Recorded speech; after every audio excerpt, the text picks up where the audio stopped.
The Real Barenziah Part 6. You dance on the edge of a volcano, child, Drulaine scolded as Barenziah admired the emerald ring her lover had given her to celebrate their 1-month anniversary. How so? We make one another happy. We harm no one. Semekus bade me to be discriminate and discreet. Who better could I choose? And we've been most discreet. He treats me as a daughter in public. Tiber Septim's nightly visits were made through a secret passage. He slavers over you like a dog his dinner. Have you not noticed the coolness of the Empress and her son toward you? Barenziah shrugged. Even before she and Septim had become lovers, she had no more from his family than her bare civility. Threadbare civility.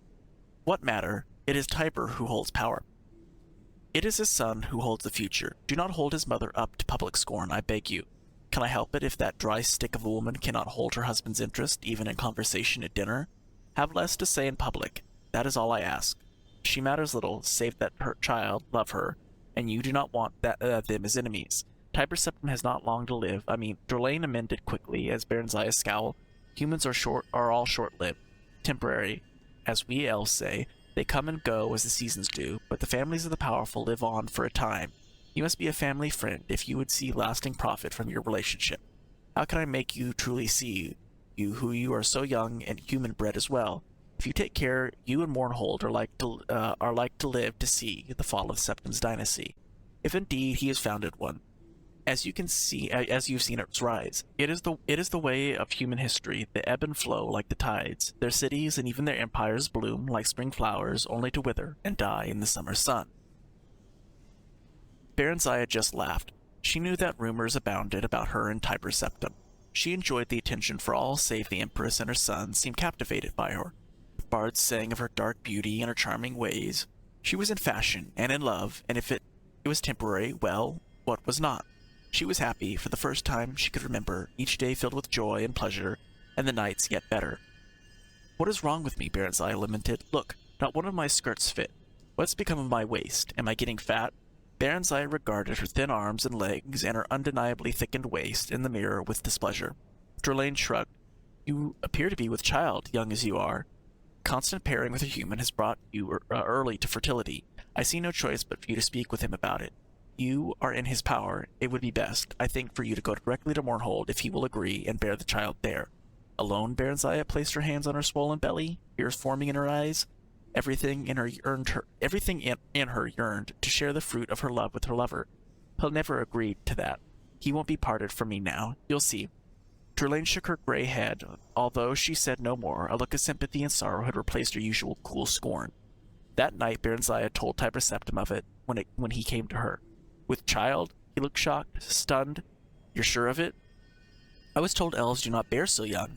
Barenziah summoned a smile. How can I be sure? I've never... I'll fetch my healer. The healer, a high elf of middle years, confirmed that Barenziah was indeed pregnant, and that such a thing had never before been known to happen. It was a testimony to his excellency's potency, the healer said sycophantly. Tiber Septim snarled at him. This must not be, he said. Undo it. Sire, the healer gaped at him. I cannot. Of course you can, he snapped. I command you to do so. Barenziah, wide-eyed with sudden terror, sat up in the bed. No, she screamed. No. What are you saying? My dear child, Tiber Septim sat down beside her with his winning smile. I'm so sorry, truly, but this cannot be. Your child could be a threat to my son and his sons. I'll put it no more plainly than that. The child I bear is your child, she wailed. No, but it's a possibility that A might be, not yet gifted with a soul or quickened into life. I will not have it just so. He gave the healer another hard stare, and the elf began to tremble. It is her child. Children are few among elves. No woman conceives more than 4, and it's very rare. 2 is the allotted number. Some bear none, some only 1. If I take this one from her, she may not conceive again. You told me she would not bear to me. I have little faith in your prognostications. Barenziah scrambled naked from the bed and ran for the door, not knowing where she was going. Only she could not stay. She never reached the door, for blackness took her. Barenziah awoke to pain and emptiness. Drulaine was there to soothe the pain and clean the blood that pooled between her legs, and there was nothing to fill the emptiness. Tiber Septim sent gifts and flowers and came for short visits, always well attended. Barenziah received these visits with pleasure, but he came no more at night, nor did she wish for him. After a week, when she was physically recovered, it was announced that Semekus had requested she come to Mournhold earlier than planned. and that she would leave forthwith. She was given a splendid retinue, a wardrobe befitting a queen, and a ceremonial departure from the gates of the imperial city. And that, ladies and gentlemen, was the Real Barenziah Part 6. I believe I already read this in the actual Daggerfall playthrough. I believe it was the quest that Barenziah had sent us on in the main mission. So we read it twice, but I figured to read it, why not read it again as we're reading through the Real Barenziah. So I will be back with Part 7. The Real Barenziah, Part 7. Everything I have ever loved I have lost, Barenziah thought, looking over the mounted knights behind and ahead, the tiresome woman near her in a carriage.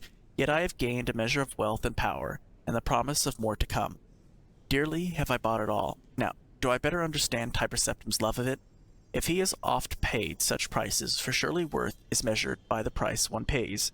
Barenziah, by her wish, rode mounted on a shining black mare, clad as a warrior in shining chainmail of dark elf making. As the slow days slipped by and her train rode a winding road eastward into the setting sun, around her rose the steep-sided mountain slopes of Morrowind.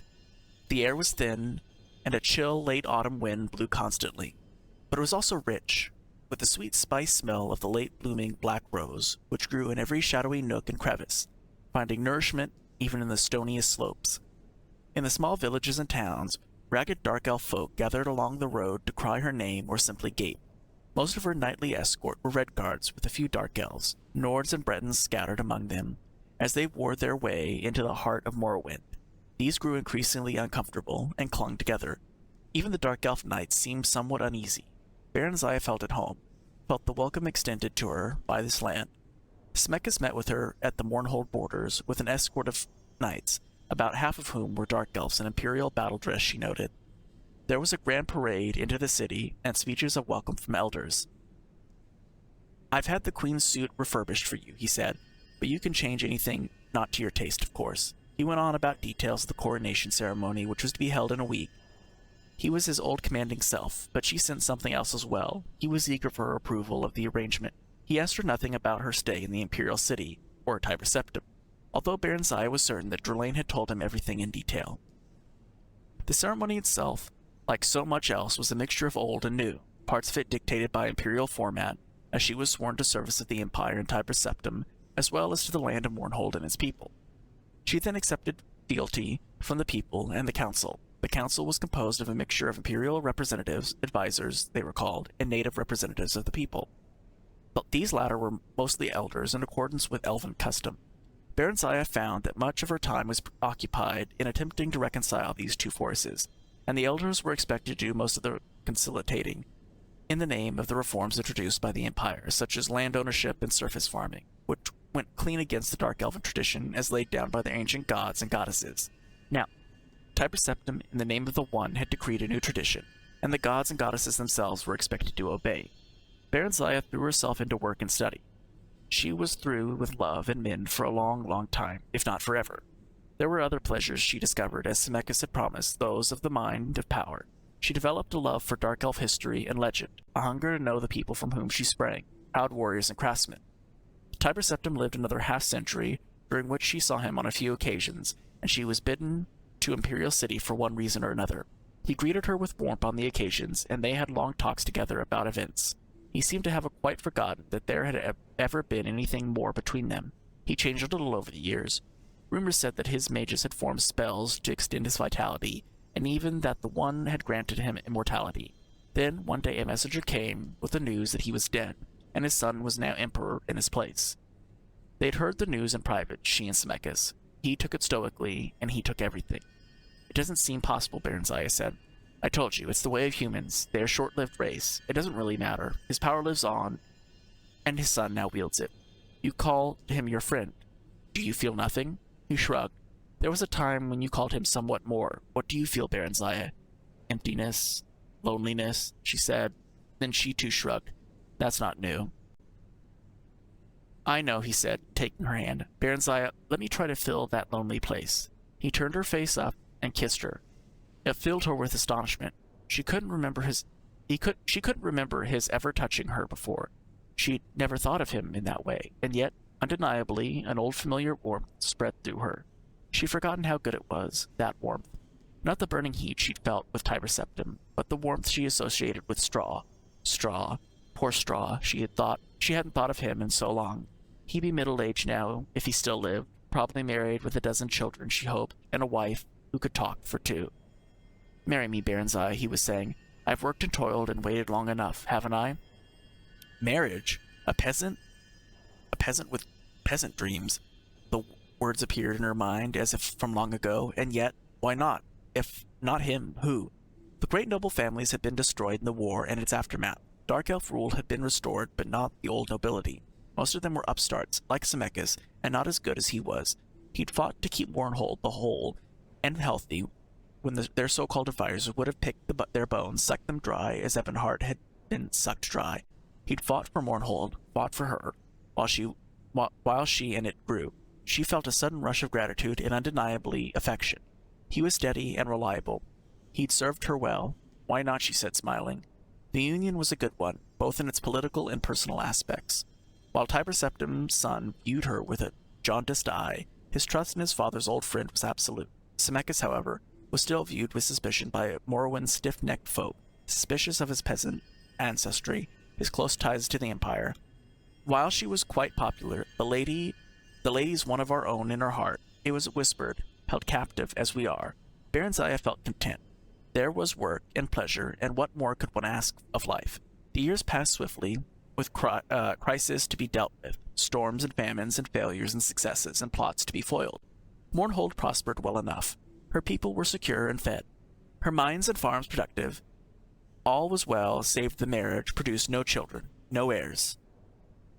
Now, elven children are slow to come and most demanding of their welcome, noble children more so than others. Thus, many decades had passed before they grew concerned. "Fault lies with me, husband. I am damaged goods," Barenziah said bitterly. "If you want to take another—" "I want no other," Zemeckis snapped. "Nor do I know the fault to be thine. Perhaps it is mine. Whichever we shall seek a cure. If there is no damage, surely it may be repaired. How so? When we dare not entrust anyone with my true story. Healers' oaths do not always hold. It won't matter if we change the time and circumstance a bit. Whatever we say or fail to say, Yeffrey never rests. An inventive mind and quick tongue are ever busy spreading the gossip and rumor.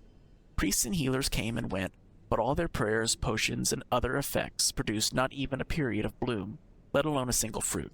Eventually, they put it from their minds and left it in the gods' hands. They were yet young, with centuries ahead of them. There was time. Elves always have time. And that, ladies and gentlemen, was the Real Barenziah, Part 7. The Real Barenziah, Part 8. Barenziah sat in the hall at dinner, pushing her food about on her plate, feeling bored and restless. Zemeckis was away, having been summoned to Imperial City by Tiber Septim's great-great-grandson, Uriel Septim. Or was it his great-great-great-grandson? She'd lost count, she realized. Their faces seemed to blur into one another. Perhaps she would have gone with him, but there had been the delegation from Terre on a tiresome matter that required delicate handling. A bard was singing, but Barenziah hadn't been listening. Lately, all the songs seemed the same to her, whether new or old. Now, a turn of phrase caught her attention. He was singing of freedom, of adventure, of freeing Morrowind from its chains. How dare he? Barenziah sat up straight and turned to glare at him, and worse, then realized that he was singing of some ancient war with Skyrim Nords, praising the heroism of King Morrowind and his brave companions. That tale was old enough, yet the song was new, and the meaning, Barenziah wasn't sure. A bold fellow, but with a good voice and an ear for poetry and music. Rather handsome, too, in a raffish way. He didn't look exactly prosperous, nor was he all that young. Certainly he wasn't under a century of age. Why hadn't she heard him before, or at least heard of him? "Who is he?" she whispered to her dinner companion, who shrugged and said, "Calls himself Nightingale. No one seems to know anything about him. Bid him speak with me when he is done." Nightingale came to her, thanked her for the honor and the purse she handed him. His manner wasn't bold, rather quiet and unassuming. He was quick enough with gossip about others, but she learned nothing about him. For he turned all questions away with a joking answer or a wild tale, yet one given so charmingly that it was impossible to take offense. "My true name, milady? I am no one. No, my parents named me no one. Or was it nobody? What doth it matter? How can parents give name to that which they know not? Ah, I believe that was the name. Know not. I have been Nightingale for so long I do not remember. Oh, since last month at the very least, or was it last week?" All my memory goes into song and tales, you see. I've none left for myself. I'm really quite boring. Where was I born? Why, nowhere. I plan to settle in Dunroman when I get there, but I'm in no hurry. I see. And will you marry Athlisher? Very perceptive of you. Perhaps, although I find Inasti quite charming too, at whiles. Ah, you're fickle then. Like the wind, milady, I blow hither and yon, and hot and cold. Stay with us a while then, if you will, as you wish, milady. Barenziah found her interest in life rekindled. All that had seemed stale seemed fresh and new again. She greeted each day with zest, looking forward to conversation and song with Nightingale. Unlike other bards, he never sang her praises, nor other women's, but only of high adventure and bold deeds. When she asked him about this, he merely said, "What greater praise of thy charm couldst thou ask for, than what thy own mirror gives thee? And if words thou wouldst have, thou hast those of the greatest bard of the land. How would I vie with them? I, who was born but a week gone by, for once they spoke privately, for Barenziah, unable to sleep, had bidden him come to her chamber, that his music might soothe her. Thou art lazy and a coward, else I hold no charm for thee.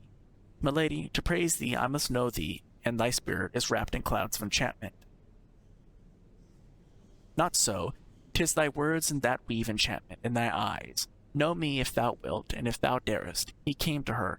They lay close, kissed, and embraced. "Not even Barenziah truly knows herself," he whispered softly. "How can I? Barenziah, thou seekest, and know it not, for yet for what? What would you have that you have not?" "Passion," she whispered, "passion, and children born of it." "And for thy children, what? What birthright will you give them?" "Freedom," she whispered, "freedom to be what they are. Where can I find these things?